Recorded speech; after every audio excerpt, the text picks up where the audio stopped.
A freezing rain event is expected to happen here in Charleston Friday night into Saturday morning. Today, I talk one-on-one with WeatherFlow meteorologist Shea Gibson for this edition of Quintin's Close-Ups. And if you haven't already, subscribe to my YouTube channel and like Quintin's Close-Ups on Facebook. Shea Gibson, welcome back to the award-winning Quintin's Close-Ups. Thank you, Quintin. Great to be back. It's been a while. It has been. I checked. It's almost been 3 years now. Yeah.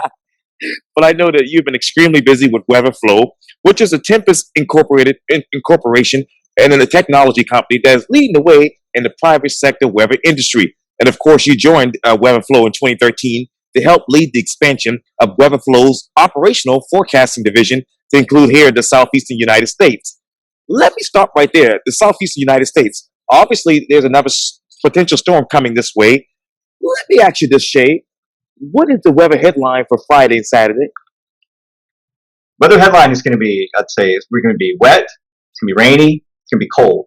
So those are the three key words right there. Cold being a key component to that because we're looking at Arctic air diving down behind the cold front. So that's what we have here. We have a cold front approaching that's going to stall over or near the area. And then we're going to get some moisture built in behind that front and along it.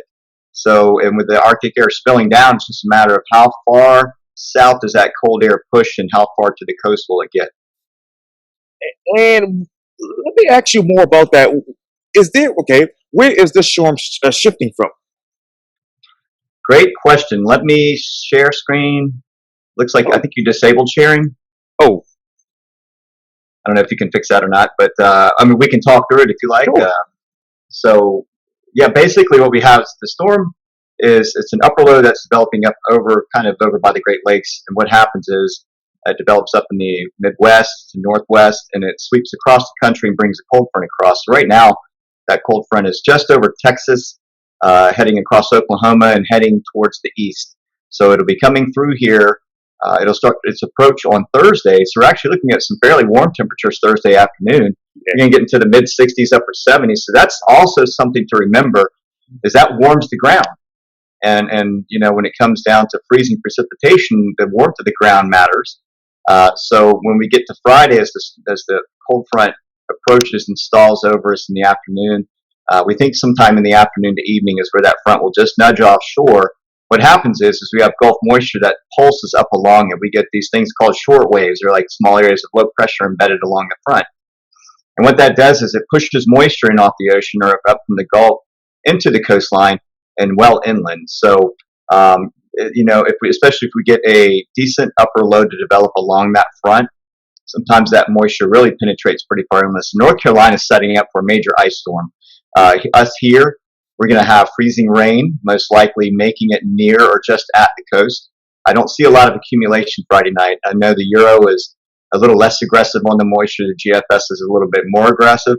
And so these models are shifting back and forth, and now we're starting to get into the higher resolution models, which give us a little bit more guidance as well.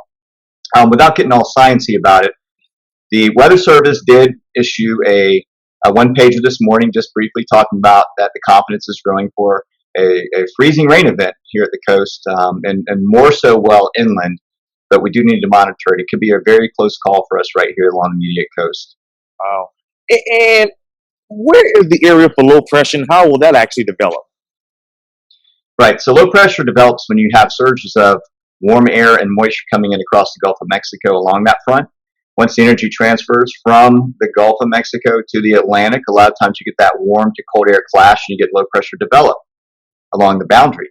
How close it comes to the coast really matters a lot. And so when we get something that's a little further off the shore, not as well defined, we get a northerly wraparound flow or we get an easterly flowing off the ocean. And what that does is that low pressure, depending on its position, puts us in an environment where we get warm air injections aloft in the atmosphere. So you got to remember our sea surface temperatures are in the low 50s. Wow. So if it's capturing some of that warmer air, even some warm air that's trapped aloft and it sort of nudges it over our area, it's called the warm nose. And that's where all the snow melts as it's coming through. So sure, we're going to be getting snow up high, but as it falls, it will be melting and freezing at the surface where our surface temperatures will be at or near freezing. That's expected to go well inland. So areas like Hampton County and Walterboro, Oh, yes. Moncks Corner. These areas need to be a little bit more on guard about potential for a little bit more accumulation overnight. So if you get up to a tenth of an inch, you're starting to get to where small tree limbs, things are starting to break, right? You're adding extra weight to the trees. When you get into a quarter inch, that starts to get where you're getting power line damages, but I don't think we're going to see that near here. I think that's going to be further north of us, up in Georgetown County, up into southeast North Carolina, Florence, places like that. Really need to be monitoring this. But for us, maybe a glaze. And Quintin, I talked about the warm ground earlier. Right. That's going to matter. So if we do get freezing rain, it's going to take some time for that to freeze on the streets if we get enough of that accumulation. And it does take a while for it, but mainly along roads that are attached to land with that warm ground, it keeps the roads rather wet. But you'll see icing on the trees, on leaves, on your cars, whatnot. And bridges and overpasses are something to definitely watch. That's for safety aspect. Those are more susceptible to getting icing than anywhere else on the streets. So that's definitely to be considered. But then again, Weather Service right now, they're thinking is very little accumulation. So it may fall and maybe even dry out by morning time. So, it all matters is the position of that low and how much moisture is thrown over our area and where that cold area is. Very fine line for us. And what will be the column of the air hovering over Charleston around Friday? The air hovering, you mean the warm air? Yes, sir. You're talking about the warm air aloft, right? So Yeah. that's right. Yeah, it depends on, again, position of the low and where that air injection is coming from. Sometimes it can come from the southwest if the mid-level flow is such that it's bringing that Gulf moisture up. So it really matters. We'll have to look at the weather balloon sound. I was going to say hot air, it's a weather balloon sounding, and that shows its profile. And the reason why it's called a warm nose is because it gives sort of a side profile of a human nose on the graph output, and it simply is pointing at that warm air column aloft. To have snow to the ground, you have to have freezing temperatures from top to bottom. That keeps the snowflake intact. When the ice crystals aggregate aloft and fall as a flake, that's how it reaches the ground. So if it falls through that warm layer, it can refreeze as sleet. We think that warm layer is going to be thick enough where it just melts all the way through and then refreezes at the surface. We'll probably have a real shallow freezing layer at the surface here. Interesting information. I appreciate that. What will be the precipitation types for this particular event going in Friday night into Saturday?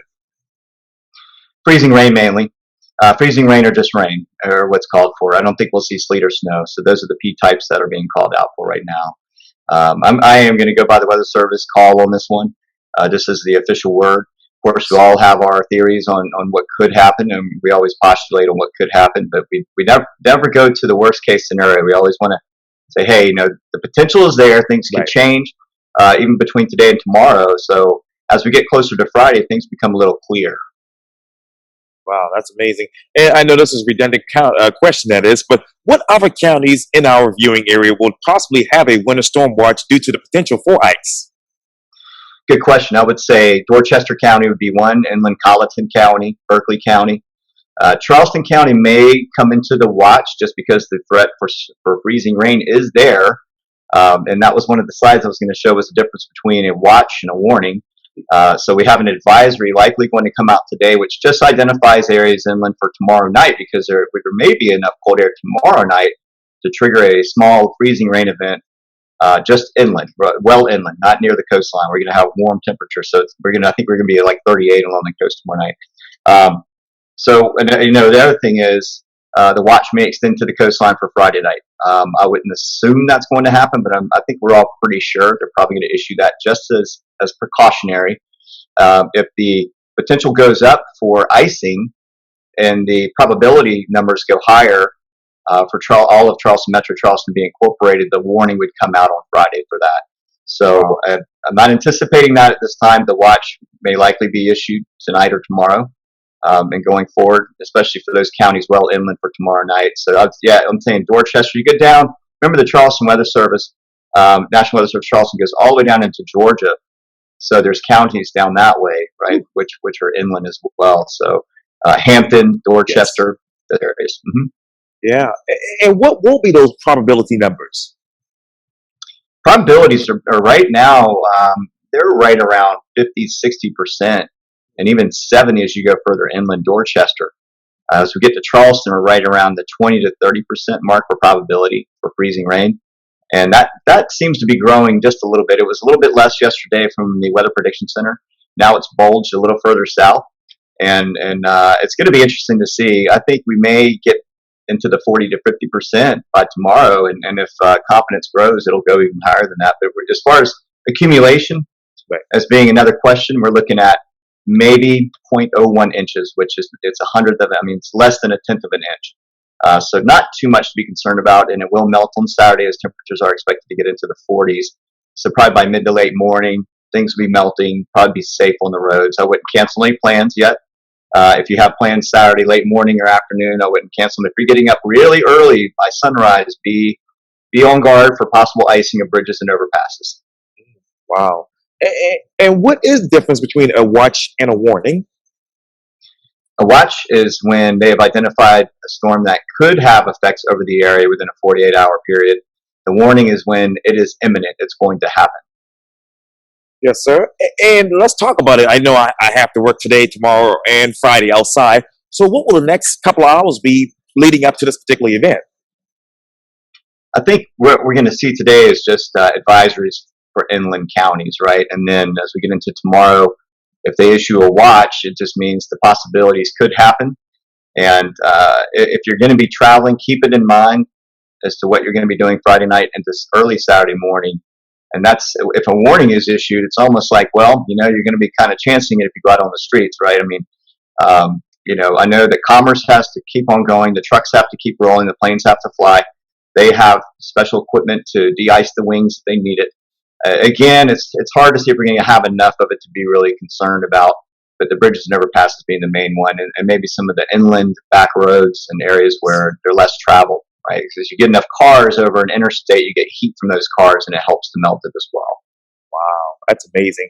And around here in the Lowcountry, I was just on the Ravenel Bridge Monday night, and it was windy up there. But let's talk about those bridges. What bridges here in the Lowcountry should we be concerned about?